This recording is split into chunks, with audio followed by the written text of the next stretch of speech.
So we are recording. Hello, everyone. Thank you and welcome to the virtual Zero Waste Forum brought to you by the Butte Environmental Council. Thank you so much for tuning in. We have an excellent discussion prepared for you all tonight with a wonderful lineup of panelists from both public and private sectors working in the field of sustainability and waste management. My name is Emily Donaldson. I'm the Recycling and Rubbish Education Program Coordinator for BEC, and I will be facilitating this forum alongside our General Manager, Danielle Baxter. Also on the panel tonight, we have Valerie Meza, the Recycling Coordinator for Butte County, Becky Holden, Zero Waste Specialist for Recology, Beba Greer, Sustainability Program Manager for Sierra Nevada Brewery, and Andy Keller, President and Inventor of ChicoBag.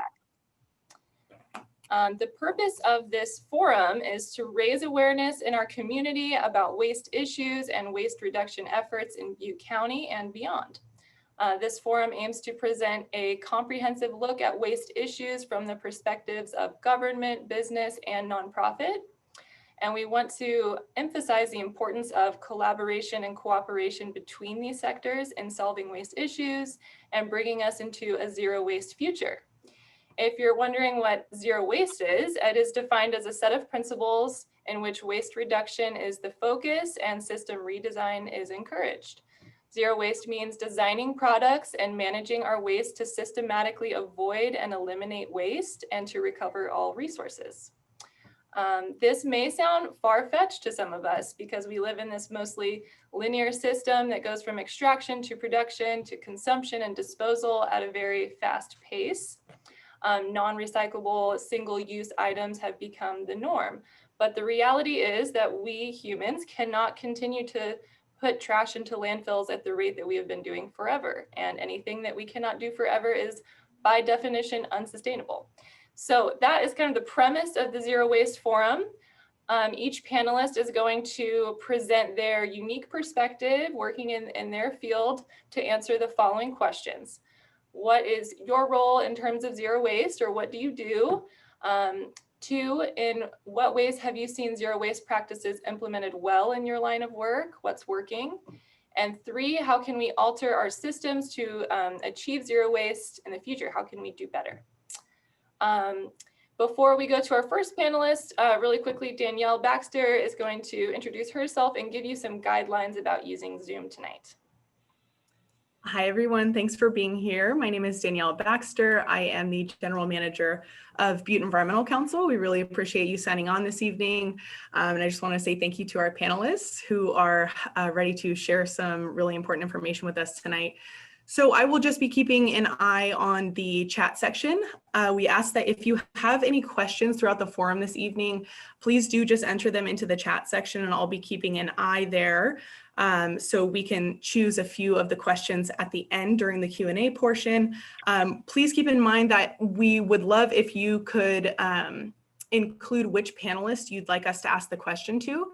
If it is just a general question, you know, we could anticipate some things maybe being asked about zero waste in the time of COVID and things like that. If it's a general question, that's totally fine. We can just open it up and whichever panelist is inspired, they can speak to it. But if you do have a certain person in mind, please let us know and we'll make sure to direct it to them. We are recording this forum, so it will go live shortly after this evening, and so other people can view it. So keep in mind also that if you put a question in the comment section, or in the chat section rather, and we don't get to it this evening, we will go ahead and save that and divert them to the person that can answer it the best and hopefully get back to you as well. So with that said, please do also include an email address or a way that we can contact you and get back to you with your questions. So yeah, I'll just be keeping an eye on everything tonight, and Emily will be leading us in the forum. So hope all enjoy, and thank you very much. All right, so we are going to start off with Valerie Meza, the Recycling Coordinator for Butte County. Valerie, can you tell us a little bit about yourself and what it is that you do in terms of zero waste? Okay, well, I coordinate with the 3 haulers in our county and the various conservational environmental groups in the county, all cities included, and just listen to what they have going on and ask them how I can assist them to achieve their goals in recycling and achieving zero waste in their area of the county. It's through public education and outreach in this area that I focus on mostly with the Butte Environmental Council. I speak with Becky Holden at Recology often about what they're doing.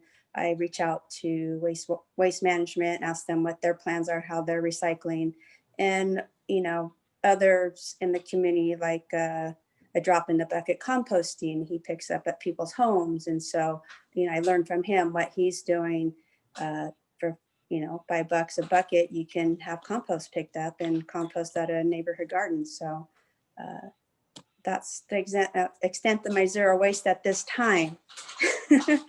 All right. Yeah. And then things that you guys are working on right now, and what zero waste practices are you seeing implemented well in your line of work?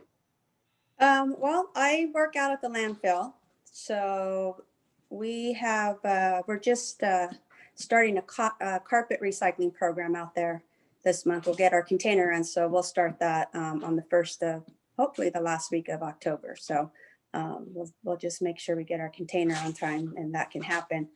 Newer landfill turned 50 this year, and we take in approximately 600 tons per day, which equates to roughly 175,000 tons annually.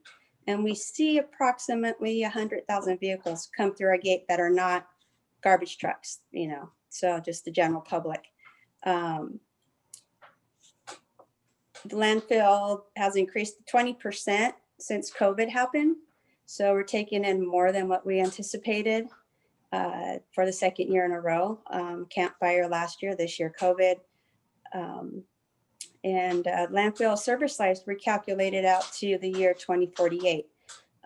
So, we're working on limiting the amount of garbage that's going in, and carpet's going to help with that. We divert mattresses, appliances and stuff, but I'll talk about in a minute. Butte County was awarded organics composting grant last year, and we're working on permitting for that, and we're looking at opening that up in 2021. So that's another diversion rate in food waste. And we'll be working with our haulers to secure the food that's going to be coming in, as well as the green waste from the community. So the campfire, Nowhere took a direct hit from the campfire.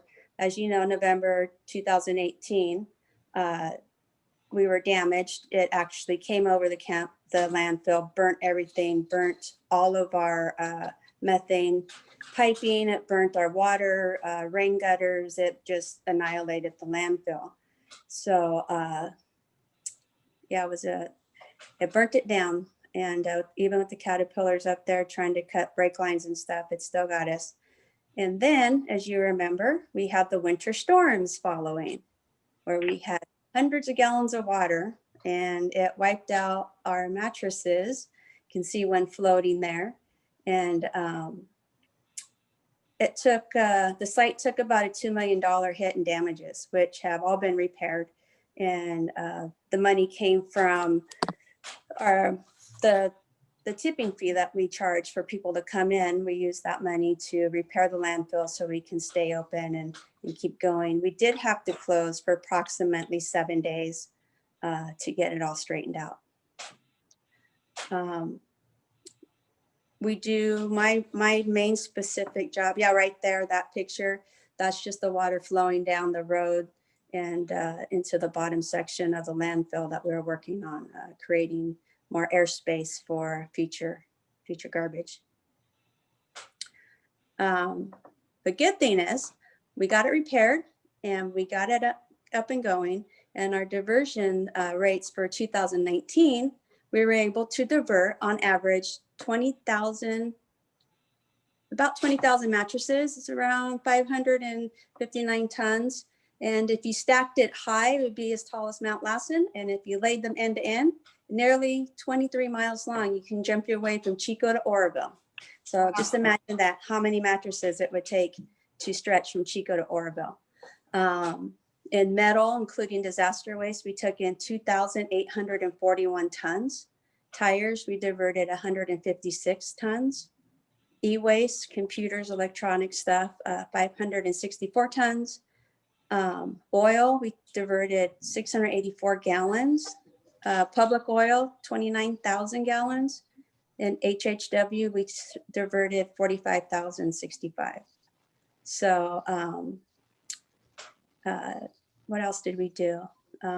White goods, appliances, washers and dryers, water heaters. We were able to divert 2,442. And Freon goods would be your refrigerators, AC units, and freezers. We diverted 1,974 units. So what's on the horizon for us? Carpet recycling and food waste composting. Wow, thank you. Yep. And the food waste composting, you said is going to be maybe next year? Yeah, we're getting our permits, our CEQA and our water and air and our solid waste and composting permits in order right now. And we should have those, at least the first two, by February of next year. And we should be able to start building and be up and running mid-summer of next year. Great. Well, if that's all you have, thank you so much. And we'll move on. If you guys, again, have any questions about what Valerie just talked about, please type them into the chat. So moving on, I'm up next. And again, I'm Emily Donaldson. I'm the Recycling and Rubbish Education, or RARE Program Coordinator. RARE is a county-funded program, so funded by the county and hosted by Butte Environmental Council. And it aims to educate students and community members in Butte County about the solid waste stream and the 4 R's of waste reduction, which are reduce, reuse, recycle, and rot. Through classroom visits and tabling events and videos, RARE seeks to educate the community about the many ways that they can contribute to a more sustainable future, while also prolonging the life of the Neal Road Recycling and Waste Facility. RARE has reached thousands of students, families, and community members throughout its nearly 20-year history and supports the educational goal of the mandated source reduction and recycling element plan set forth by California State Assembly Bill 939. We have now adapted the RARE program for the virtual classroom, offering live virtual presentations, demonstrations, and activities. These lessons are free for all students in Butte County, grades K through 12. They're tailored to the grade level of the students in alignment with California EEI standards, that's Education and Environment Initiative. These lessons can last anywhere from 30 to 90 minutes, depending on the age of the students and the preference of the teacher. And we offer 3 different lessons that the teachers can choose from.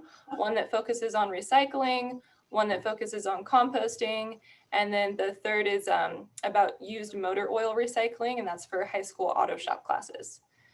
All the learning materials are provided to teachers ahead of time, such as front-loading information, pre-tests, follow-up tests, worksheets, and all that. The different workshops, the recycling workshop, students learn about the process of recycling, what can be recycled in Butte County and what cannot, household hazardous waste, including e-waste, how natural resources are extracted, and more.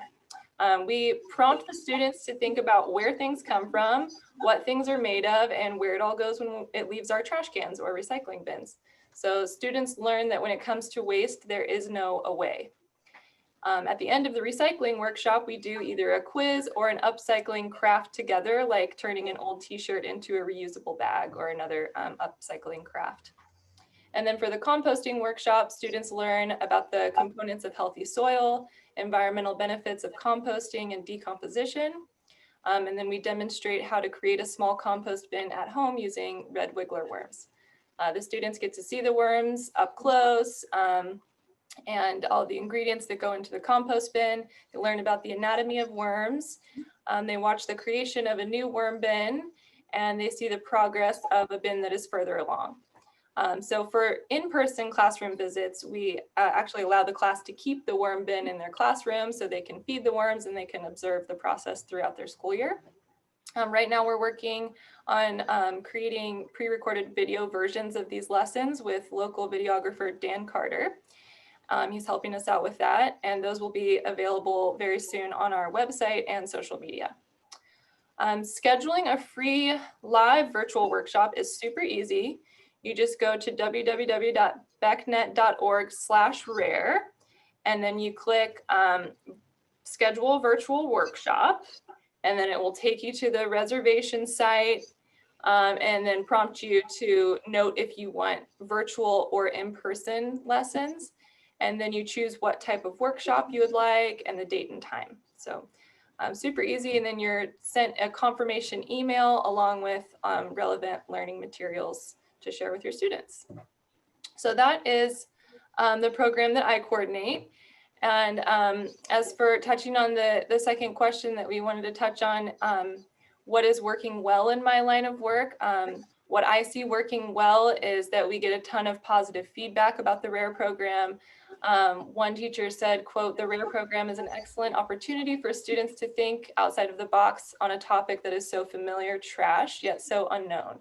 What happens when it leaves our trash cans?" So this really speaks to what I love about this program, which is that students are oftentimes learning about these things for the first time, and they intuitively know that it's not sustainable. They understand what finite means.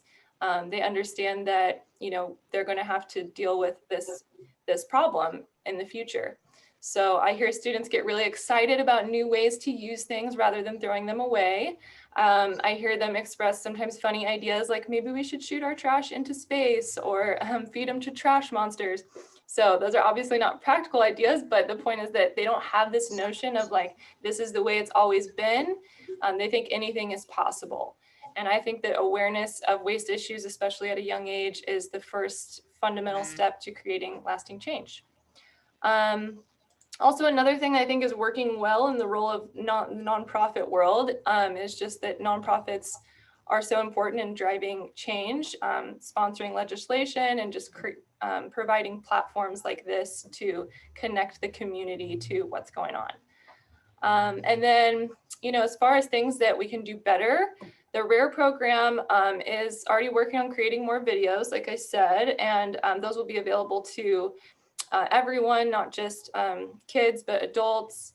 And, you know, I think that consumer awareness is very important, especially right now during COVID. Single-use items like to-go containers and coffee cups are very widely used, and we want to encourage people to cut back on that as much as possible and vote with their dollar by choosing to support companies that use compostable or recyclable products. And then there are just so many other ways that we can do better as a nation when, you know, comparing our recycling numbers to other European countries. We don't recycle as much. And then also, of course, producers and retailers play a huge role in all of this. Many smaller grocers have opened zero waste grocery stores that eliminate single-use plastics from all transactions and incorporate reuse and refill systems. For example, the Wally shop in Brooklyn, New York relies on a closed loop delivery system. So staff members fill customer orders with items from local farmers markets and bulk food stores, and then bike couriers deliver those orders in reusable packaging. And then during the next delivery, they bring that same packaging back. And so this is just one great example of how retailers can reduce their plastic footprint and make a huge difference. So that does it for me. I'll hand it over to you, Danielle. Thanks, Emily. It's a really good overview of the RARE program. So happy to partner with Butte County on it and see the impact that it continues to make. I also see that people are entering questions in the chat section. Thank you so much for participating in the forum in this way, and I will definitely keep an eye on the chat section, and we'll get to those questions soon after our panelists have finished their sections. I just wanted to take a minute and say that Butte Environmental Council does take a multi-pronged approach to reducing the impact of harmful waste on Butte County's environment. As Emily mentioned, we partnered with Butte County to ensure that the curriculum presence is there in K through 12 classrooms on reducing our individual impact and the importance of environmental stewardship generationally.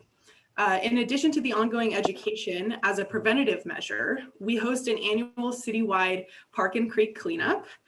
Just less than 3 weeks ago in September, we safely brought together close to 600 community volunteers to remove nearly 20 tons of waste from our local environment. We're extremely grateful to continue hosting that event each year, and it seems like the involvement that we're able to accomplish each year continues to grow. So thank you everyone who joined us for that. You can find more information on the cleanup at our website at www.becnet.org.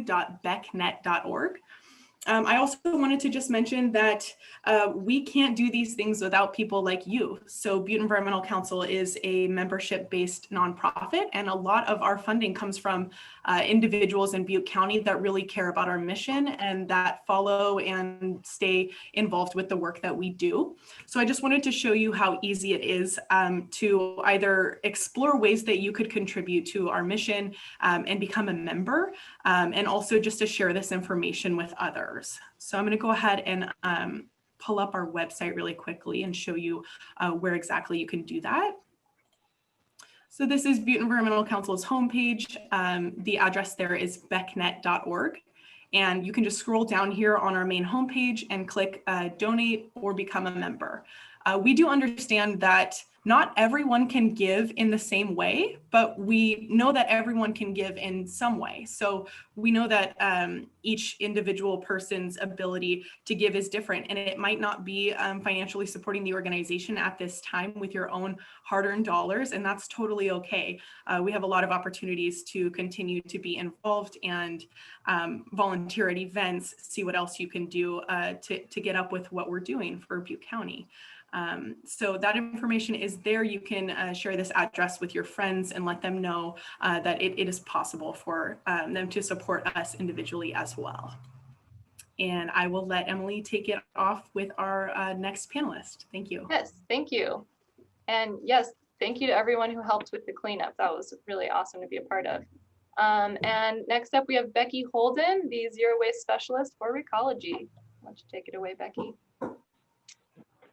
Hello, everybody. Hi, I'm Becky. I'm as you just said, Waste Zero Specialist with Recology. And first, I just want to give a shout out to Butte Environmental Council and my roots. I started as a rare program coordinator, going into classrooms, teaching kids and learning at the same time about this huge problem that is waste. There's no such thing as a way, and trying to teach something, you get to understand it more importantly and more vividly. So as I taught it, I became obsessed with it. Mm-hmm. And here I am now, the Waste Zero Specialist for Recology, carrying on that same work. So Emily's going into classrooms, I'm going into businesses and apartment complexes and working with individuals and customers and talking about ways to reduce their trash and find ways to recycle more or just produce less waste. And so Recology, as you know, is a garbage and recycling company. We're a hauler. We started in San Francisco 100 years ago as a scavenging company, and we've kind of spread from community to community. We're a community-based, employee-owned company, and we have Recologies in Napa County all the way up to Ashland, Oregon, all the way up to Seattle, Washington. So we're a West Coast company. And we pioneered the 3-cart system in San Francisco with, you put your trash in this little black bin, and then everything else, you put recyclables in the blue bin and compost and organics in the green cart. And it's just been a wonderful program to help San Francisco become 80% diversion. So they've cut San Francisco's total trash output by 80%. And they're working on 100%. They're trying to go zero waste. So with that, they have the program title Waste Zero Specialist, and it's my job to go out there and talk to people and say, hey, you're spending too much money. You're giving Recology all this money to haul away your trash. If you do this or you do that, you can save money. So I think it just sort of speaks for itself. Yeah, absolutely. wanted to remember that I got more questions for you to ask, Emily. Go ahead. Yeah, so the next one to touch on is how can we alter waste management or production processes to achieve zero waste, or how can we do better? Yes, so that's been something really frustrating and fascinating. It's become a very hot topic. People are very, or at least it seems to me that more and more people are aware that plastics are a problem, that we have too much trash being produced, that we need to hold ourselves and the companies that are making making these products responsible. So again, with Recology and the 3-cart system, Recology is sorting through all these materials, and we have aluminum, we have paper, and we have cardboard, and these are easy to find a way to get, chipped up and recycled and turned into something new. But then we have so many different kinds of plastic that are coming through our recycling carts, and people want us to recycle them, find a way to give us a new life. It's not that easy. There's low-grade plastics. There's plastics that don't recycle more than once. And then there are things that are a mixture of plastic 1, 2, 3. It has a paper coating, an aluminum coating, and are you kidding me? How are we supposed to get this to be recycled?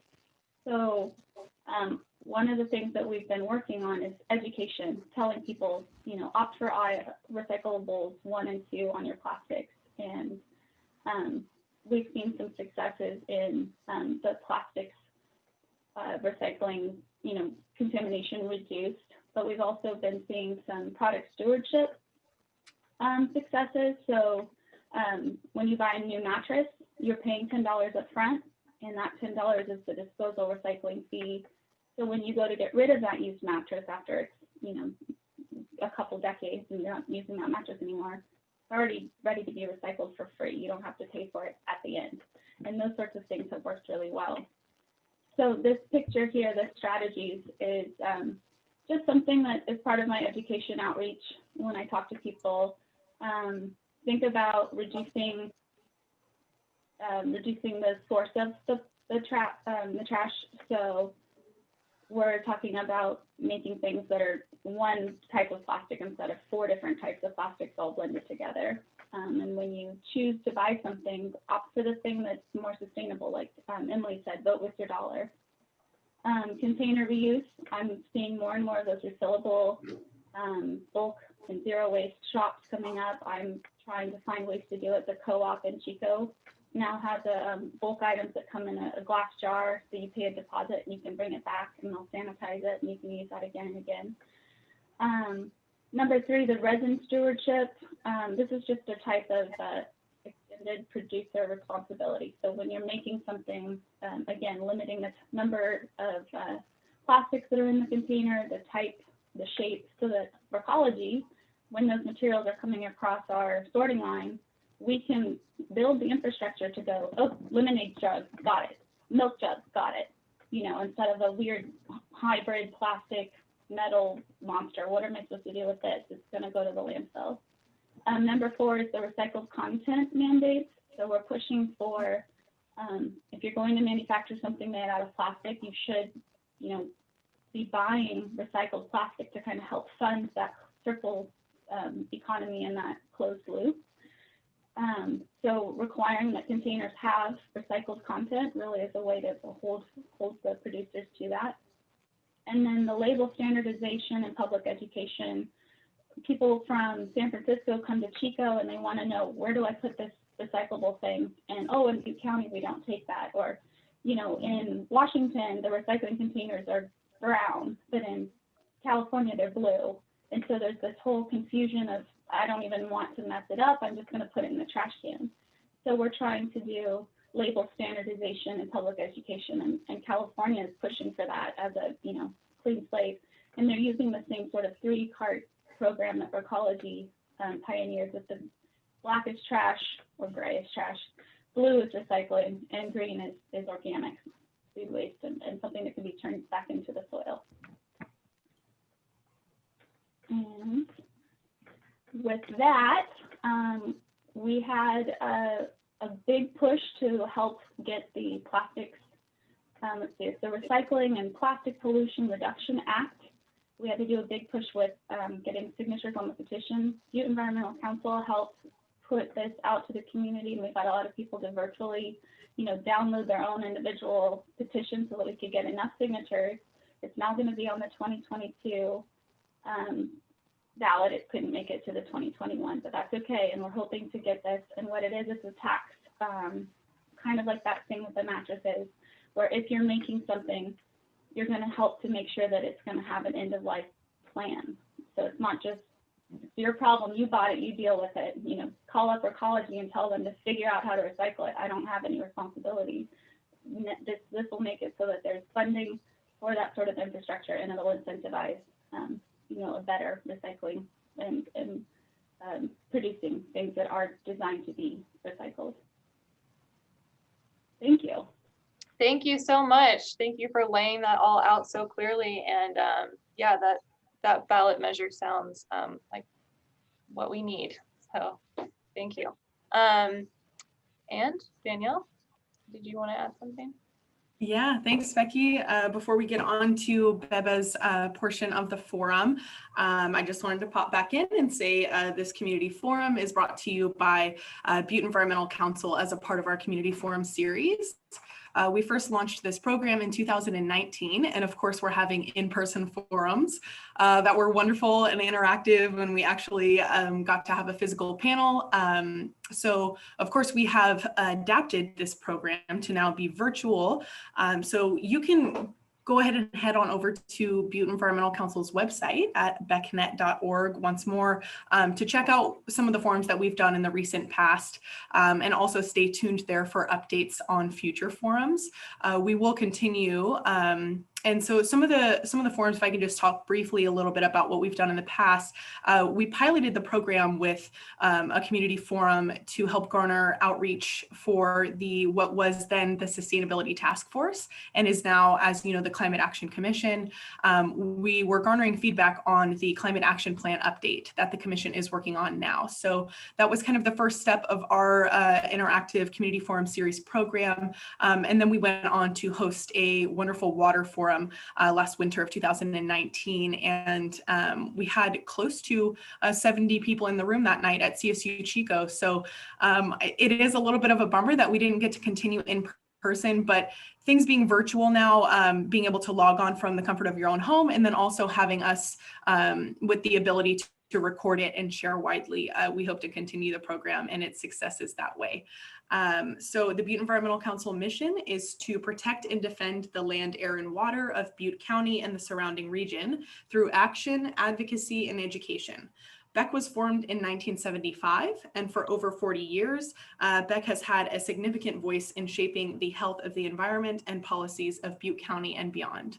We are actually celebrating 45 years this 2020 year, and thanks to all who have helped us along the way, and we have something really fun in store for our members and supporters for our celebration of 45 years. So stay tuned for that. This effort to collectively educate ourselves and stay informed is something we are extremely passionate about bringing forward with our platform. We think it's the least that we can do right now is to continue efforts like this, and we'll continue doing so. If you'd like to learn more about the program or anything else, I'll just keep saying it. You can head over to becnet.org and also ask any questions in the chat section for those of you who have just joined us. Yes, thank you. Our next panelist is Beba Greer, the Sustainability Program Manager for Sierra Nevada Brewery. Beba, what is your role in terms of waste and what do you do? Yeah, thank you so much. I'm so excited to be a part of this forum. My role at the brewery is really just to support operational efficiencies across all departments and seek out continuous improvement opportunities. I also manage our zero waste program, and I act as a resource and provide educational content both internally and externally in regards to our sustainability efforts.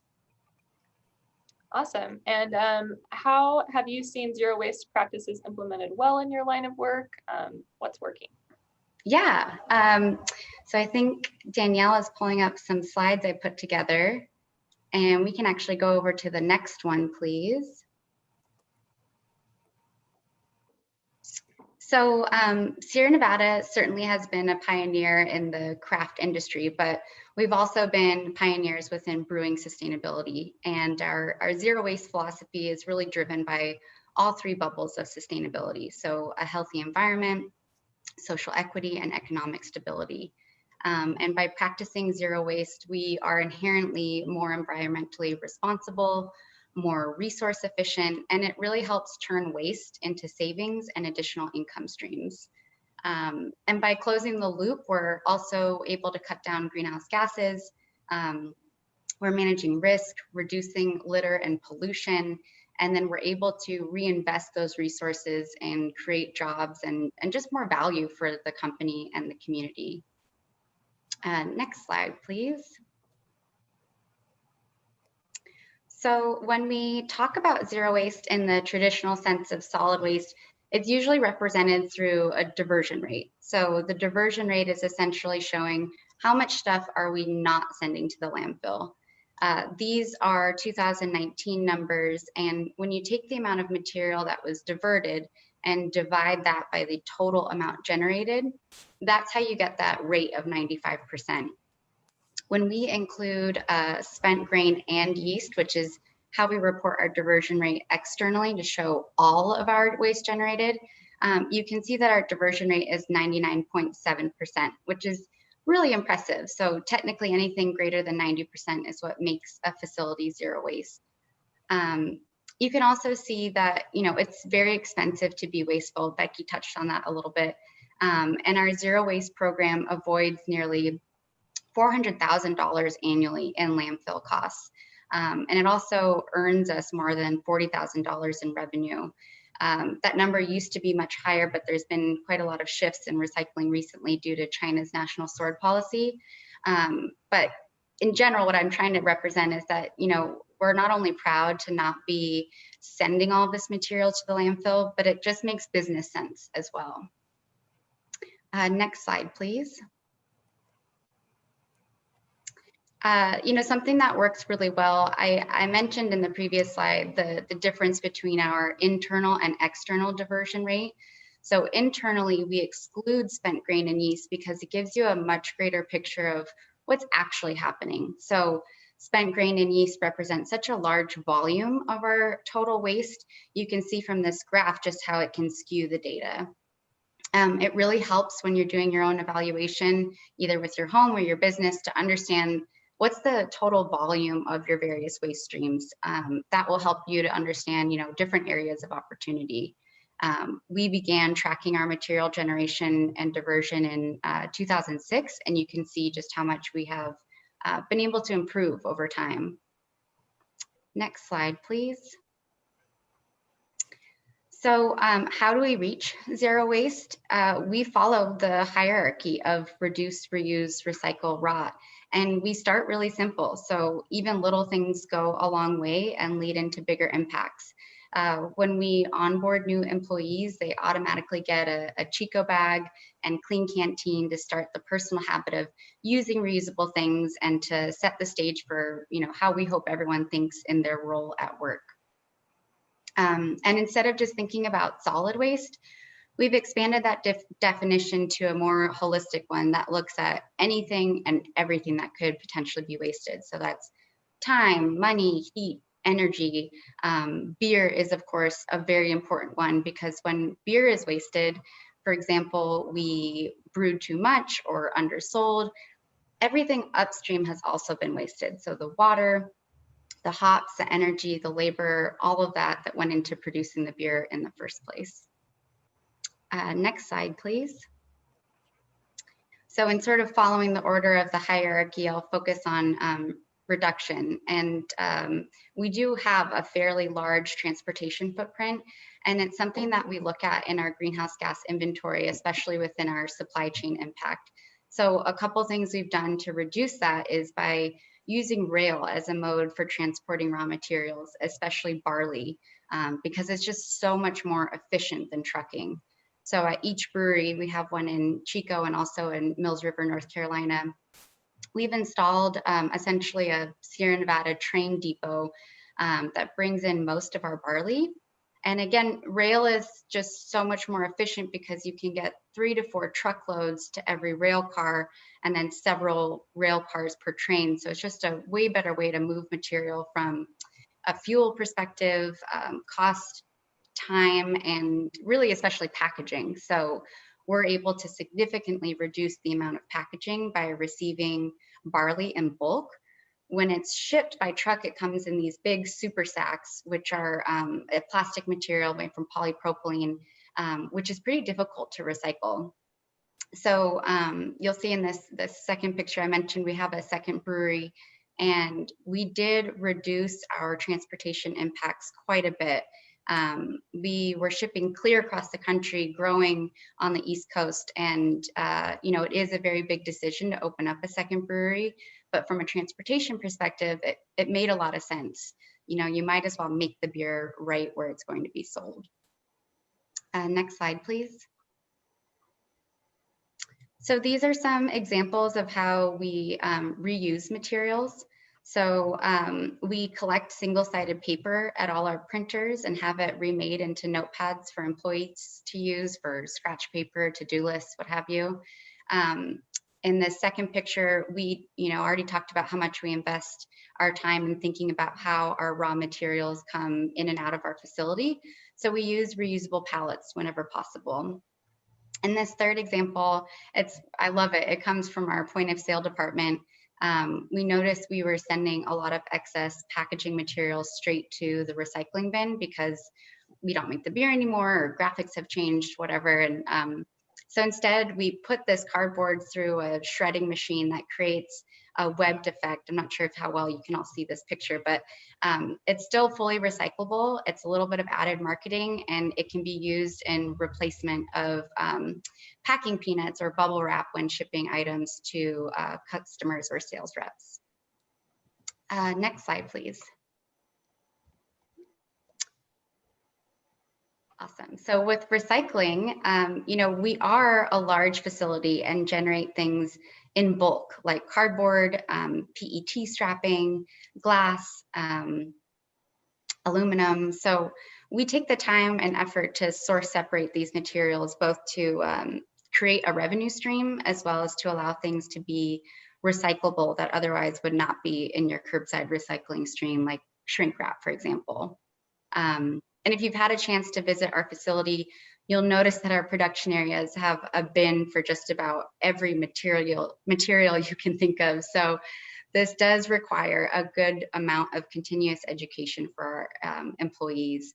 And we regularly hold Zero Waste 101 classes. And we've since created an online version to help with continuing that process throughout COVID. Next slide, please. So 100% of our spent grain, hops, and yeast are sold to local farms as cattle feed within a 50-mile radius of the brewery. Our tap room then works with those farmers to buy back the beef and close that loop. It's a great example of a closed loop process that we've developed at the brewery. Next slide, please. So composting, this is one of my favorite examples of a closed loop at our facility. In Chico, we have the nation's only hot rot composting system, which is a 40-foot in-vessel machine. It's that bottom picture of this sort of flower image, but it composts all of our food waste from our restaurant, break room, concert venues, everything from special events. And we also compost some of our spent hops from the brewing process, paper towels from the bathrooms, and also landscaping debris. The hot rot is such a super machine. It only takes 10 to 12 days for the hot rot to compost fresh food waste into a rich soil amendment. I don't know how many of you have experience with your own composting pile, but it certainly takes a lot longer than that when you're doing it at home. And we have a use for this compost within our certified organic estate garden on site. So again, our tap room uses this produce and serves it through the restaurant to close that loop. Next slide, please.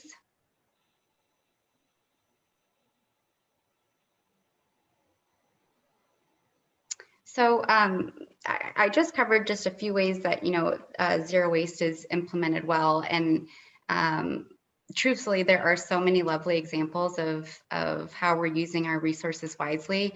I wish I could go through more of them, but I encourage all of you to spend some time on our website and review our interactive maps to explore these different innovative ways we are approaching zero waste and sustainable operations. I will admit, creating a zero waste culture takes a lot of time, cooperation, continuous education, investment, a lot of labeling, but it's totally worth it from an environmental, social, and economic perspective. Yeah, and I have one more slide just to talk about, how we can alter waste management and production processes. As wonderful and great as it is to have an impressive diversion rate, it doesn't necessarily address the generation of waste. So we have since changed our focus to the reduction of material waste versus diversion. This involves certainly more engagement with our upstream suppliers as well as within our own operations. And focusing on generation just also better aligns with the zero waste hierarchy of reduce, reuse, recycle, rot. And it also, again, makes financial sense because as we've in the past relied on China for years and years and years to handle our waste. They, in 2018, came out with their national sword policy and said, hey, we're not going to take this anymore. And for very good reasons, both environmentally and socially. And that shift in recycling, though, has since lowered the pricing on a lot of those various commodities like fiber and plastic. And by focusing on reduction, you're still able to make that business case for a zero waste facility or operation by the avoided cost that you'd have to use by sending material to the landfill. And so I think just, as a country, we can and should improve our ability to handle waste domestically. And individually, we can just focus on our own reduction practices. Absolutely. Thank you so much, Beba. That was great. Really awesome to hear about everything that Sierra Nevada Brewery does. And thank you. Yeah, thank you for having me. And thanks to everyone who showed up. This is a lot of fun. Yeah. So next up, we have Andy Keller, who is the president and inventor of ChicoBag. So Andy, if you could tell us a little bit about what you do and your role in terms of waste. Sure. And Emma, or if you could put on the slide for me. Yeah. So my name is Andy Keller, and I actually got started by visiting the Neal Road landfill. And I was inspired to do something. And visually what I saw there that day were plastic bags, and it was a windy day, and they were actually blowing out of the landfill into the ranch land where the cows were grazing. And I thought to myself, I'm like, you know what? All of these plastic bags were disposed of properly. People did the right thing. They put them in the trash or maybe the recycle can. They end up in the landfill, and they were still getting out in the wild. So I decided I wanted to be part of the solution, and I started thinking about bags. Like, how can I make a reusable bag that people wouldn't forget at home or in the car? And I came up with ChicoBags. So I make ChicoBags out of recycled content, but I also make them out of virgin content as well.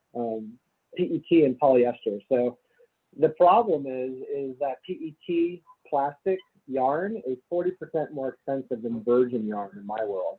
And that's a major problem. And I'm going to talk about that in this session. Let's go to the next slide. The reason, I think you have to hit present. Is that the right one, Andy? Go to the next slide. Okay. Yeah. If you go in the present mode, it might be a little easier. I might be You have to having You have to hit enable editing and then present. Yeah, I might be having a little bit of a hiccup. Sorry for that, folks. Just 1 second. All right. Yeah, at the top where it says enable editing and then present, I think is what you need to do. There you go. So I want to talk about the reason why I do this. So, Becky mentioned like 90% of plastics don't get recycled. That might even be I've heard that estimate a lot. And the issue is plastic never goes away. It's a great material, but it never goes away. It becomes essentially pollution. I saw that happening at the landfill that day.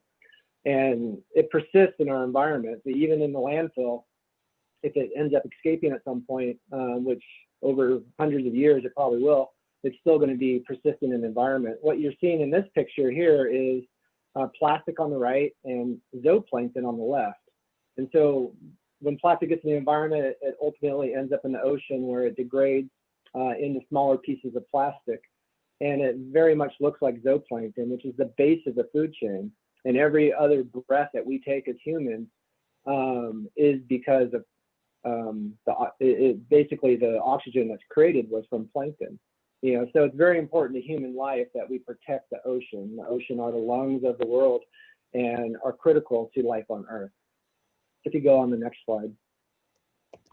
Some of the things that we do at ChicoBag as a company is, we don't have paper towels, for example. And, most people don't use paper towels for the most part at home when they're washing their hands in the bathroom, so we didn't think we needed them at work too, but, people are particular about germs, especially now. So everyone has their own towel that has their name above it that they can use to dry their hands. And then there's a laundry basket that they can throw it in whenever they feel like it needs to be refreshed, and then they're washed.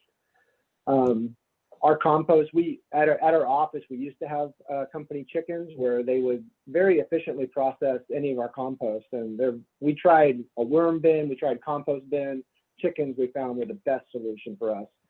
Unfortunately, we moved by the airport now, and the FAA doesn't allow us to have chickens. So another story. And then the other picture that you see is the Recology recycle bin, but then we have all these other bins as well, because we are acknowledging that not everything that you put in the recycle bin, not everything that has the little chasing arrow symbol is recyclable commercially by Recology.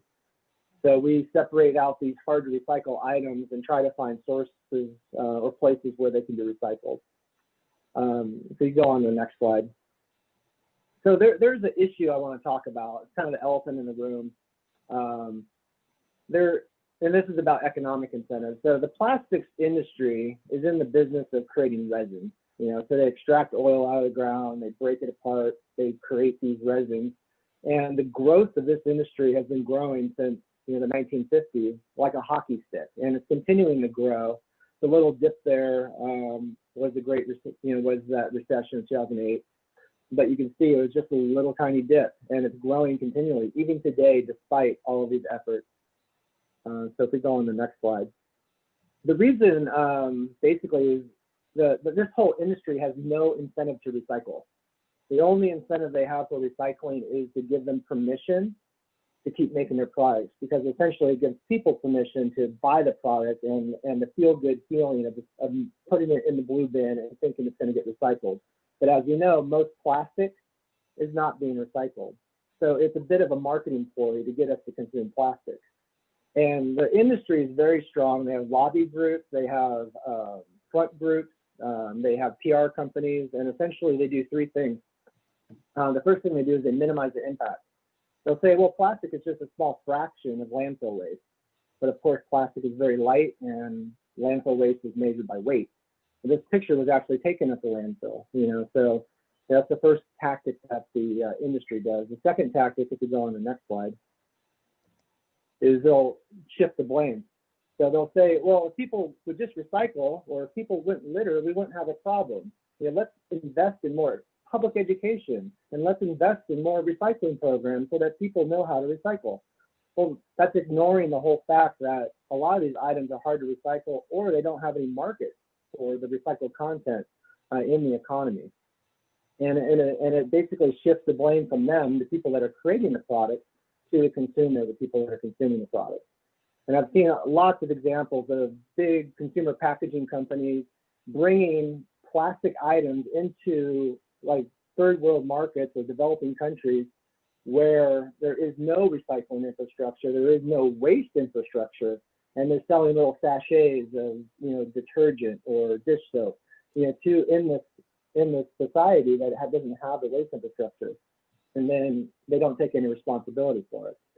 The third thing that industry does is, and this is the most effective thing they do, is they create fear. So if you go on the next slide. So you might have seen that reusable bags that were banned when COVID hit. You know, you couldn't bring your reusable bag in the stores, you know, don't touch it. There is no science that backs up this fear around reusable bags. This is actually a PR tactic from the plastics industry that's been going on for about 10 years.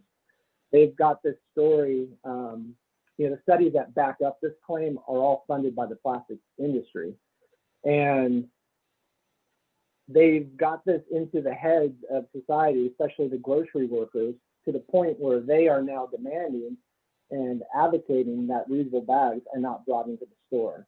You know, and then policymakers then say, okay, well, let's not have reusable bags in the store. You know, and the governor of California may have that mandated down. And this is all because of very slick PR tactics and censors. So if you go on the next slide. So there is a solution to this, right? So why do businesses want to keep the status quo in place? Why are business, like, why does that happen? You know, the plastics industry probably knows there's a problem, but they're unwilling to change it because they have an economic incentive to keep it going. And they don't make money on recycling right now. Actually, recycling, they lose money because people are not buying virgin resin from them. So they have no incentive to promote recycling other than to give people permission to consume, as I mentioned. So part of that is the corporate structure. So corporations have a mandate to increase shareholder value. And that's really the only purpose of a corporation, according to, you know, economists, you know, that are long, you know, past their due date. You know, so the new way of thinking about corporations is that the corporate structure has to change. That corporations have a responsibility, and that responsibility ought to be baked into their corporate charter so that they don't have to only respond to shareholders, that there's other stakeholders that they have to respond to. And that's called a B corporation, or a benefit corporation. And this is a new, basically, corporate entity that overlays over a traditional corporate entity. So you could be an LLC or a corporation, or even a sole proprietorship, and be a B Corp as well. And essentially, you could file with the state of California as a B Corp, which embeds your corporate charter, embeds a social mission into your corporate charter. So for ChicoBag, our mission is to help humanity bag the single-use habit. Our whole goal is to help people reduce the use of single-use plastics in their everyday lives by providing solutions that help people reduce single-use plastics. So we make bags and utensils and containers and solutions for people to move away from single use. And everything we do is about that. And, you know, and we do a lot beyond that, but that is our purpose. You know, so if every corporation had a purpose, we can help create a new dynamic around corporations that are incentivizing them to do good rather than just chase profits. So the issue of chasing profits is a tactic they use is to externalize costs. So the whole recycling is an example of externalizing costs. So the corporation that makes a plastic item is not paying for the recycling, except when they volunteer to do it, or when, you know, policymakers, like for example, mattresses that were mentioned, you know, there's a law passed where people have to pay a deposit to recycle a mattress at the end of its life. You know, so that's an example of government. You know, so what I'd like to really talk about is the role of business, the role of government, and the role of citizens. So I've kind of talked about business so far, and one of the solutions is really addressing the corporate structure to incentivize good behavior. Because right now, businesses have no reason to do good behavior unless it's for a marketing purpose, kind of a halo effect that helps them gain more customers. And that's a problem, because it incentivizes businesses to externalize costs, and they're going to do that everywhere to marginalized communities, people that aren't even born yet, you know, to the environment. Everyone pays the cost, and it's not embedded in the price of the item. So the role of business, it can be to essentially address these issues. You know, and Sierra Nevada is a good example of internalizing costs in a way that actually makes business sense. You know, so that's the role of business. So, and extended producer responsibility is kind of the label that you can give to this. So if you're going to create a product, you're going to be responsible responsible for it at the end of its life. So with ChicoBag, if you go on the next slide, we don't want any of our items to end up in the landfill. So we have a thing called Pay It Forward program, where we take back any type of reusable bag into our take back program. And actually most of what we get are other people's bags, other manufacturers' bags. People will have a conference and, a big mistake is they print the date on it. And then the conference gets canceled, or not enough people show up, and then they have all these bags and they give them to us. And so what we do with them is those ones that are perfectly good, we redistribute to food banks where they give out food. Traditionally in single-use plastic or paper bags or boxes.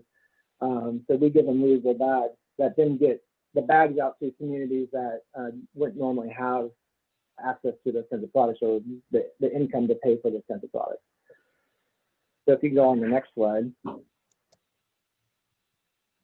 So I mentioned that we use recycled content in our products, and it's 40% more expensive than virgin. Part of that is because there's a lot of incentives in the extraction of oil. And I'm talking about tax incentives and other, basically incentives from the government. So the second thing I want to talk about is the role of government. So a lot of corporations have tax breaks. You can see like examples like Amazon, hardly paid any taxes. Donald Trump hasn't paid hardly any taxes. This is because there's tax policy that is put in place to incentivize certain behaviors. Now, we can put in tax policy that incentivizes the use of recycled content, that incentivizes people to close that loop. And all we have to do is act as citizens, and that's the third part of this, is as a citizen or a citizen group, we can advocate for these kinds of changes. So recycled content is 40% more expensive than virgin plastic in my world. So what if we leveled that playing field where there was a tax incentive or something in place that leveled the playing field where you had price parity, or even recycled content was cheaper than virgin? What would that do to the whole closing the loop formula if recycled content was cheaper than virgin? It would automatically close the loop. We wouldn't be having these conversations. Everyone would be recycling, and there'd be a market for it. So as far as government, I see that as the biggest solution. In addition to that, at the local level, state level, or federal level, we can put in incentives to promote recycling, especially from a business standpoint. So the use of recycled content, giving preferential treatment for government contracting to, for example, benefit corporations or to products that are made with recycled content. And part of the problem with recycled plastic is plastic under a microscope, you can't tell the difference between virgin and recycled content. So that's a problem. There could be a lot of cheating in that. The plastic that we use, at the beginning of the process, there's a tracing element put into it so that as it goes through the supply chain, people don't dilute the recycled content with virgin, which can happen very easily. And so at the end of the process, we can send it to a lab and test it to make sure that it is in fact 100% recycled content post-consumer. So that's a piece of technology that as policymakers, as businesses, and as citizens, we can advocate for as well. And then the final thing that I want to talk about is our role as citizens. So a lot of people talk about voting with your dollars. Yeah, you can go on the next slide. A lot of people talk about voting with your dollars, right? So that's a consumer thing. A lot of people talk about us as consumers, but I want to talk about us as citizens. Citizens consume, but we're primarily citizens, which means that we can use our voices to talk to our policymakers, to our elected officials, tell them ideas and strategies for creating the world we want to create. You can also write to businesses and tell them like, hey, I don't want to do business with you. I'm not going to be your customer until you do X, Y, or Z. And give them the path to how they can earn your business. And it's very effective, especially if you get, as a single person, it's effective, but as a group, it's even more effective. Of course, that takes citizen muscles. It takes organizing. It's one of our. It's in our Constitution that we have the right to protest, and there's a lot of protests happening right now. And I think we really need to really take this issue to the next level, because plastic is just destroying our environment, it's destroying our world. So that is essentially what I wanted to say is, you know, there's business, there's government, and there's citizens, and we all play a role in this. And really, business needs to be incentivized to close that loop. Absolutely. Thank you so much, Andy. So many great points there about incentives and more. And I do want to point out that you mentioned how impactful it was to go to the landfill. The RARE program does offer field trips during normal times, so you can also book field trips to the Neal Road Recycling Center, Waste and Recycling Center for your classes as well. And now I will hand it off to Danielle. Yeah, thank you, Emily. So before we hop into the Q&A portion of our forum this evening, I just want to say thank you so much to all of our panelists, our staff member, Emily included, for the work that you're doing in the fight for a more clean and sustainable future for us all. So much gratitude extended to you for joining us this evening and just for continuing to do what you do. Butte Environmental Council is committed to maintaining our action and education related campaigns to better the knowledge of and the health of our environment in Butte County. There are several ways that you can support us to continue the work that we do. As I mentioned before, BEC is a people-powered nonprofit, meaning that a substantial portion of our funding comes from individuals just like you and your friends and family, your businesses, your corporate sponsorship. We appreciate it all, and there are many ways to give to BEC. If you want to learn more, please visit becnet.org. It is linked in the chat section of this Zoom, as well as anything that you're looking to find, you can find on our website. So you can also simply follow us on Facebook and Instagram. That's a really fun way to stay up to date, more day by day, week by week on what we're doing. We try to post educational and informational posts there, as well as give action items and ways to get involved with us. One good example of that is we put out a call to action for the signatures on the plastic ban that Becky was talking about earlier. So if you're able and if you're interested in do that sort of thing, please follow us on social media platforms. We try to use it as much as possible to engage. Lastly, if you are not already receiving our monthly newsletter, that is one of the best ways that you can stay up to date with us. We send it out once a month and sometimes frequently throughout the month if we have big action items coming up. But we put a lot of work and time into giving a snapshot of the work that we're doing and how you can become involved there. So please sign on to our newsletter on our website or at the link in the chat section. So now we can move into our Q&A portion of the forum. It looks like many of the folks who have joined us live this evening have put in very interesting questions, and thank you for participating in that way. So we can just start it off here. Let's see, there's so many good ones to choose from. So Susan Dobra asks, was there anything done to keep toxic runoff from the landfill out of the water stream after the campfire? So it looks like this question is for you, Val.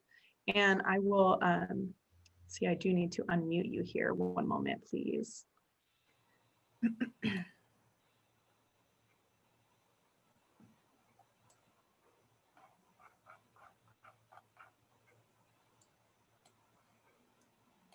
There she is.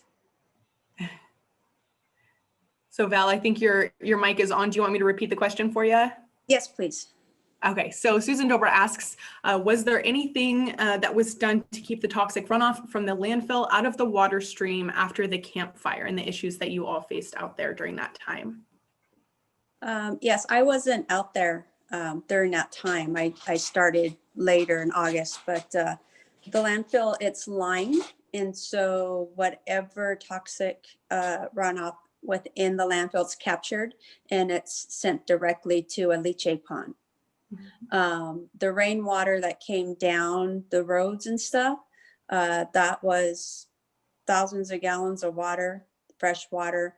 And, you know, they had tests done and it was very minute traces of any kind of toxicity that they found after that storm. So it was pretty well contained. And we went out and we bid and we hired a contractor to come in and fix all the all the damage that the fire caused, and it's been repaired 100%. Thank you. It looks like quite a few questions here for Butte County. That's understandable. You are the leader for us here in our region. So another one from Mary Kay. She asks, will there be home organic compost bins at every address in 2021? We are working on the compost bins right now. I'm negotiating with different producers, and we will be conversing with our haulers to see how we can arrange for the food to be delivered to probably through the haulers out to the landfill is what we're looking at, curbside, and whether it's a container for in your home or a container, curbside type container. We're still in negotiation on that. Mm-hmm. Great. Thank you, Val. The next question is for Becky. It says, many plastic containers that could be refilled shouldn't be because of dioxins leaching out, correct? So how does number 2 container reuse distinguish? I'm not very up on leaching, on chemicals leaching. I do know that PVC and things that have the vinyl in them are considered toxic from birth. I mean, they're toxic from the moment they are created, not just in the recycling process or use. But I'm not really an expert on the leaching, so I don't know that I can answer that perfectly. I think that in the big scheme, I'm thinking more about total environmental impacts. So as we touched on, plastics are made usually, but not always, but usually from fossil fuels. It's a byproduct of getting gas and diesel. So then you have this leftovers that are being pumped into the market for consumers. And generally they're made to be used once and then they're being sent to the landfill. So the recycling, just getting one more use out of it is better than nothing. But again, like you said, it could be actually worse to use it twice because of the way it could be potentially harmful to people. So I hope that's a quasi answer to that question. It's sort of a personal choice and do more research on that. Mm-hmm. Thank you, Becky. We've got a great question from Rich Ober this evening. It is for Andy and Beba. I think it'd be good to hear from both of you on this. And the question is really important right now, considering the election coming up. What do you need in the way of partnership from the city of Chico to support the work that you're already modeling? I can go first. Thanks for the question. I think we're already in the process of it as a county, and as far as the landfill's current plans to open up a municipal composting facility. I think that's something that's so exciting for our region.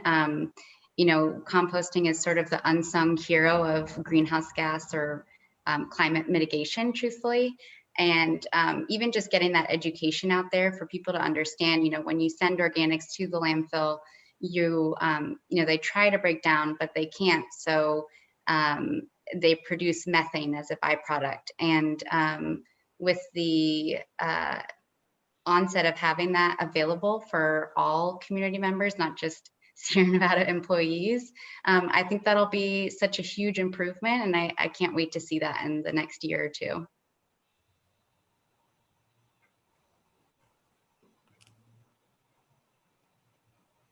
Oh, it looks like, sorry, 1 second, Andy.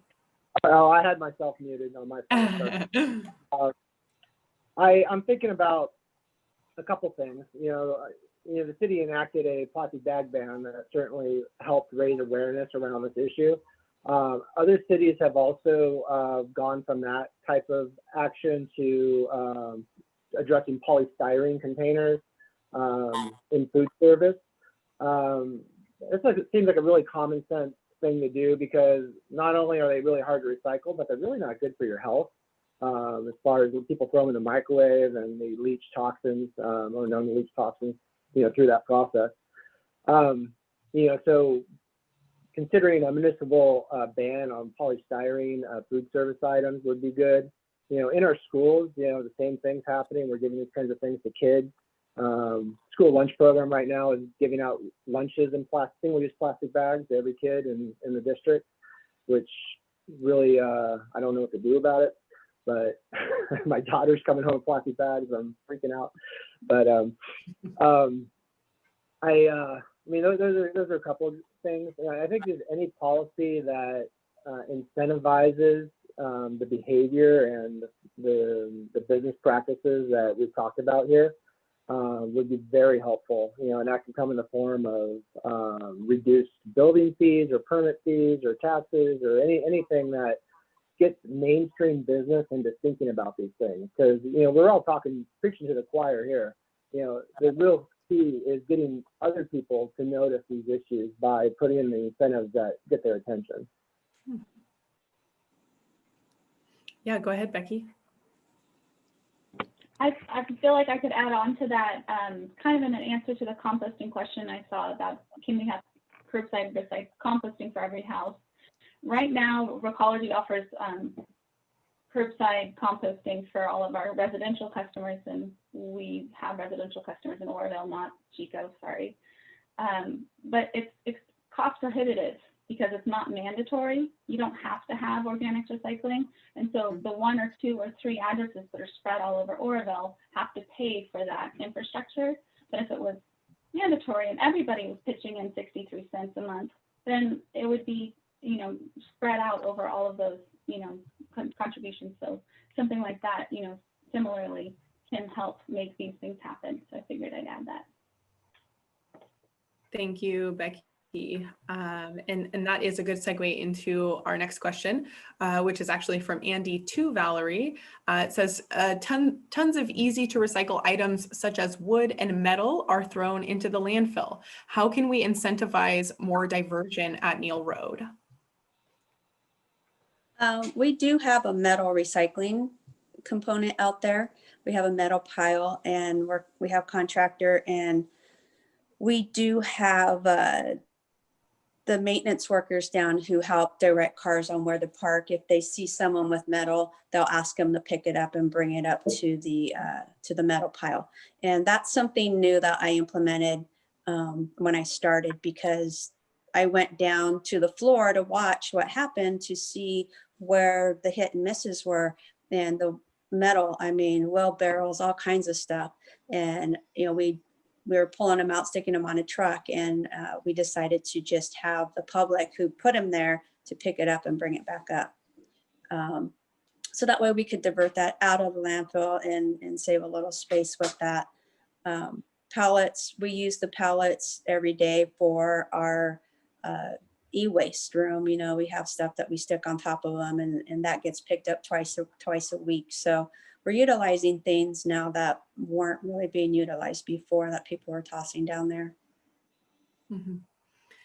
Thank you, Val. You're welcome. The next question is one that I really like. It's also for Valerie. The reason that I like it so much is because Butte Environmental Council does have a community garden program. So we have a community garden at Oakway, and we're always looking for more resources to build out our composting program there and just to improve the quality of our community garden for our gardeners. So the question, it's another question from Rich Ober, and he asks, could the soil resulting from the composting component of the landfill be brought back into neighborhoods for community and neighborhood gardens? It absolutely can. Yes. Wonderful. I'll be following up with you on that, Valerie. Yes, let's do it. Okay, so this question is for really anyone to answer, and it's one of the questions that we had on our queue to make sure we asked this evening, and it's a pretty important question, we think. A lot of times we hear, the naysayers say it's not profitable, and the things that people say about zero waste. So can someone on the panel this evening please speak to the question, how can zero waste policies create jobs?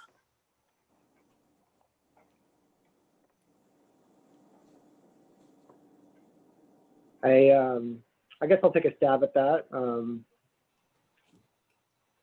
There's a bill just passed at the California state level that beverage bottles, number ones, need to be 50% recycled content. So essentially, since China enacted the national sword policy, which essentially restricts the amount of plastics that we are exporting, to China, the recycling infrastructure in California and has been falling apart, and we've been losing jobs as a result. And so, a lot of these jobs, can be retained through policy like that. So with the 50% mandate in California, it almost creates a quasi standard for the whole country, because, what company, unless you're local, is going to make bottles for California and not, for the rest of the country. So essentially it's creating the jobs. That's just an example of the creation of jobs through policy. And there's more of that, the whole mattress recycling deposit that we've talked about, that's a job creator as well. And it keeps all the stuff out of the landfill, and if we had a deposit scheme like the bottle bill, which is a great way for people to make money. My first job actually was collecting cans and turning them in, to get money. So that fee hasn't gone up, since it was first, started. It's not as much money as it was, because of inflation, but, putting that kind of deposit scheme on things is a really good incentive to create the jobs and the revenue streams for people in the recycling industry. Mm-hmm. Definitely. Thank you. Looks like Becky has something to add. Yeah, Recology kind of, that's our whole business model, is helping with zero waste. We have jobs, green jobs for education. We have green jobs for collecting, sorting, processing, and then selling the recyclables and the compost that we make.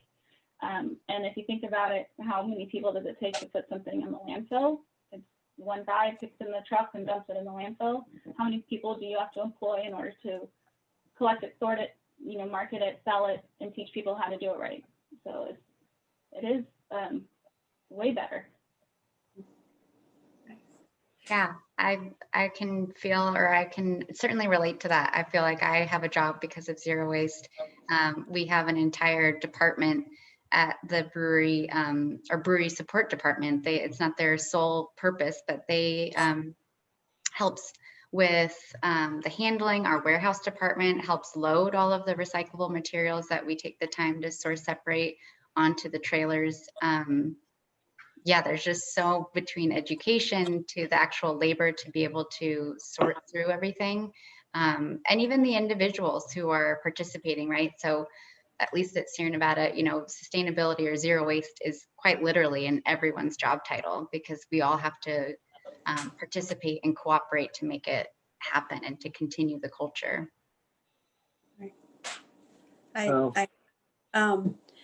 I've been contacted by a couple people who are using a technology that's a movement, a global movement. I don't know if you've heard of it, called Precious Plastics. Mm-hmm. And there's an engineer who created this design, and he gives it away for free. So you get the design plans for free, and then you build the plastic crusher and you make these small pellets out of it. And those pellets can be used to make cell phone covers and computer covers and whatnot. And I see some of this stuff finally hitting the market in various places. And Chico High has a machine, and I believe Chico State is currently building one. So we have 2 of those machines in Chico, and there's a third one. A gal in Oroville is attempting to make a wagon with one of those in it. And so, we got to go through proper channels at the county level, for her, if she wants to come out to the landfill and pull plastic out. So that's something that I really hope we can get passed through and allow her to come out there and do that, because that I like to see what she's able to get out of it. So there's that movement. So I just want to put it out there for you. If you haven't heard of it, look it up, Precious Plastics. I'd like to just add that, one of the major obstacles to recycling is the sorting. When you add a lot of labor to the formula, it prices the commodity out of the markets where there's no market for it anymore. So one of the solutions, or I guess the jobs that could be created, is the technology jobs. infrastructure jobs that, to sort, optical sorting and, some of the things that we haven't even thought of yet. If I guess again, is if there's a policy that mandates more of this recycling, the technology will come as part of that. And California could be a leader in this, for the nation or maybe even the world if we get really aggressive in regard to the policy. Yeah, really good perspective. Thank you, everyone. So the next question is Danielle Cresswell asks for Valerie, will compost be collected from businesses as well as residences? I believe compost is being collected from some businesses currently. I know the downtown Chico restaurants, they give their compost to a ranch called Turkey Tails, and it's fed to their animals and used there. Some of the other downtown local businesses have a group of high school kids who come up with buckets and collect it, take it back to their school garden to compost. And then there's a drop in the bucket in Chico. He picks up compost from your homes, and some businesses, mostly residents, and he has a route, and he gives you a 5-gallon bucket with a paper bag. You put your food waste in it, your food prep, whatever, and he collects it once a week or bi-weekly. So it's already being done, and I'm sure it's being done in other places. I'm still reaching out to see who's doing what in all the communities, so that way I can have a better idea of how much is happening currently. Great. The next question is for Becky. And this is something that Emily and I wanted to make sure we asked you this evening. And that is, what are the most common items you see that get put in the wrong bin? I have a whole bag of demo clean recycling to show people. This goes in a bin. Most common items I'm getting are pizza boxes, but that's just because they're big and bulky. We're trying to figure out a way to make it recyclable because it's such a ubiquitous thing that every household has a pizza box at least once a month, so and several times a month. And yeah, we'd be happy to have that be recyclable. As of right now, it's compost, not recycle, because the grease is hard to get out of the fiber of the paper.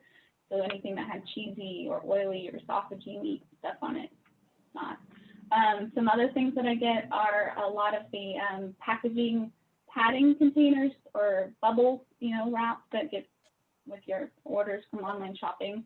So a way to avoid that is to try to order everything in one go, so that you have one box, one set of bubble wrap, and all of your materials, instead of a separate box for the thing you ordered on Monday and a separate box for the thing you ordered on Wednesday. And then another thing that I see a lot is Tetra Packs, things that like your soy milk or your shelf stable, like almond milk, come in. It's like a square. Those materials are paper laminated to aluminum, laminated to plastic. And so in Butte County, as Andy mentioned, there's just things that we can't find a way to recycle. And part of that is the labor and energy and water it would take to separate those three materials and then market them. Who wants this, plastic? Who wants this paper? Who wants this aluminum that we had to strip off? Mm-hmm. Those are three of the things that unfortunately go in the trash if they come through our recycling. Mm-hmm. Thank you. The next question is from Luann Mans, and she asks, if you could name one way that you would engage and encourage others to reduce waste, what would it be?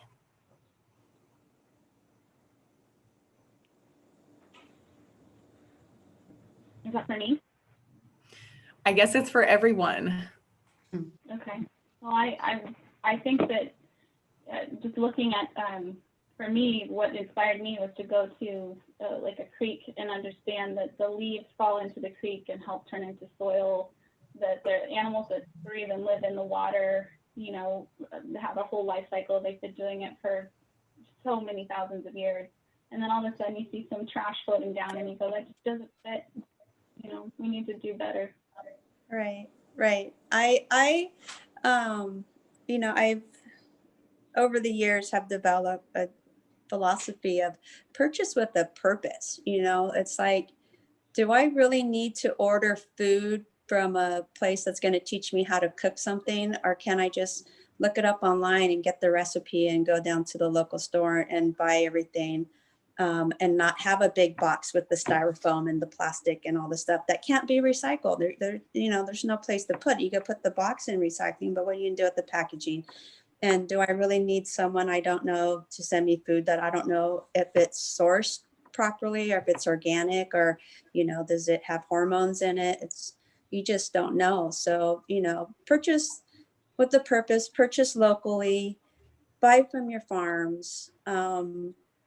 Just because a new Air Jordan came out doesn't mean you need to buy it. Mhm. Absolutely, and I just wanted to add to that I think speaking up and like what we're doing right now, just sharing ideas and knowledge with everyone in your community is super important. And around the same time that I was hearing about precious plastic, I also heard about a company called PK Clean, and they invented that technology where you can vaporize shredded plastic and turn it into diesel fuel. And I know there's one facility in Salt Lake City, Utah that does that. And I just think that's really cool. And there's so many solutions out there, and we just have to keep talking about it. Yeah, absolutely. All right. Well, I have one final question, and that's just one that I saved for, a question I have for myself. And I think it would be a good way to end the forum this evening because we don't have any further pressing questions in the chat. So it looks like we might be able to finish a little bit early, which is always fun. And so I think it would be good for us to close out the forum by everyone on the panel just taking a moment to address the question of, when we're seeing climate crises continue to arise in our communities, it can affect our mental positivity around things that we've been really passionate about for a long time with environmental efforts in mind. And what would you say to someone who is, really peeved and feeling super down about how COVID and the sterilization that we're having to face when we're purchasing things in our community? What would you say to them now in terms of keeping our positivity high and wanting to move forward with our efforts to reduce waste? I've just heard a lot of people, really upset about the rollbacks in progress due to COVID and some things that are continuing to change. So we can just take a couple of minutes and each panelist maybe speak to those people who are feeling like, man, all of that work for all of those years seems to be moot now that we're facing this problem. So I'll pause. The thing, who wants to go? You go ahead. All right. The first thing that popped in my head is that, there are opportunities, and this soil is rich for change, and a lot of things is changing, and we just need to focus on the things that we actually can change, like right now, because there's opportunity. We just have to look for it. And certainly there's a lot of people or industries looking at this moment and seizing on this opportunity. We're seeing it.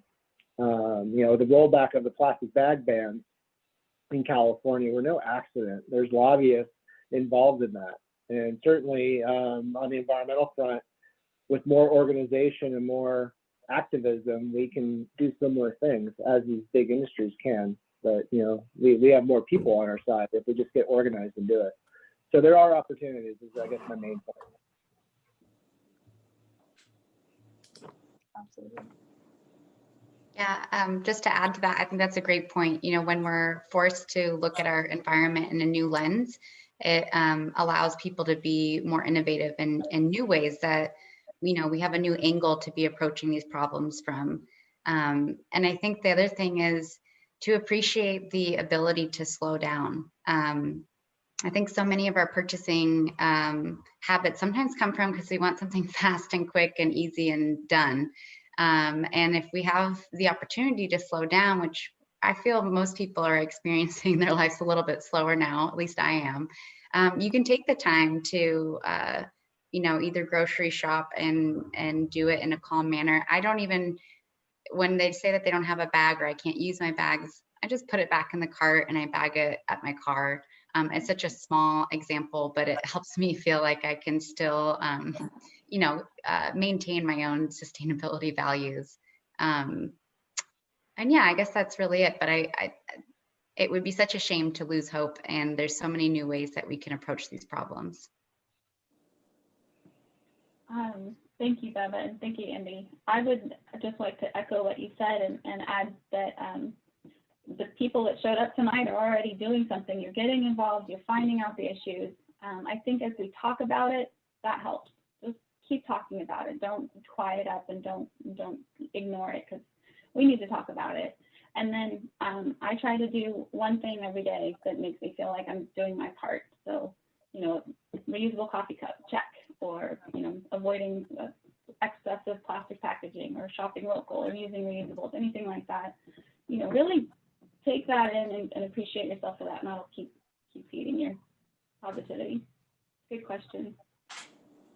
Yeah, thank you. I agree with everyone so far on that question, and just that to slow down and to spend time in nature, and then, yeah, like the little things really do make a difference. If you can add all of that up, that's just one less plastic bag, so it does make a difference. Yeah. Yeah, I totally agree with everyone. And slowing down, Beba, that's huge, slowing down, taking your time, get to know yourself again, get to know your partner again, get to know your family again, your immediate family, the people you live with, your neighbors. You might be watering your yard, they might be watering their yard, and you can have a little chat, just the little slower pace is nice. And if stress level for me is a lot lower than it was before, because I don't feel like I have to get everything done really super fast. And then when I do have 3 deadlines like I did last week, it's easy peasy. I pick the easiest one and then I move on. So, I totally agree. Just getting to know yourself again in this time, and get back to the basics of me. And I kind of like it, actually. Yeah, that's a wonderful positive ending to an amazing educational forum. I wanted to say thank you so much again to our panelists and everyone who worked on this forum, to our outreach committee, our board of directors, to everybody who contributed to questions in the chat. And just in closing, we hope that this information was helpful for your understanding of zero waste efforts on a larger scale, as well as your own personal journey. Do not give up hope. There are so many people doing wonderful, wonderful things. ChicoBag is there for you. Butte County is there for you. Sierra Nevada is doing great work.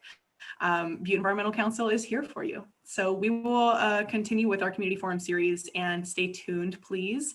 We will be, like we said, recording when this video does go live. And if you're watching it now at this point live later on, please do share it with a friend, a colleague, a family member. And don't forget to sign on to becnet.org and learn more about what we do and how you can support us to keep doing the work that we're passionate about doing.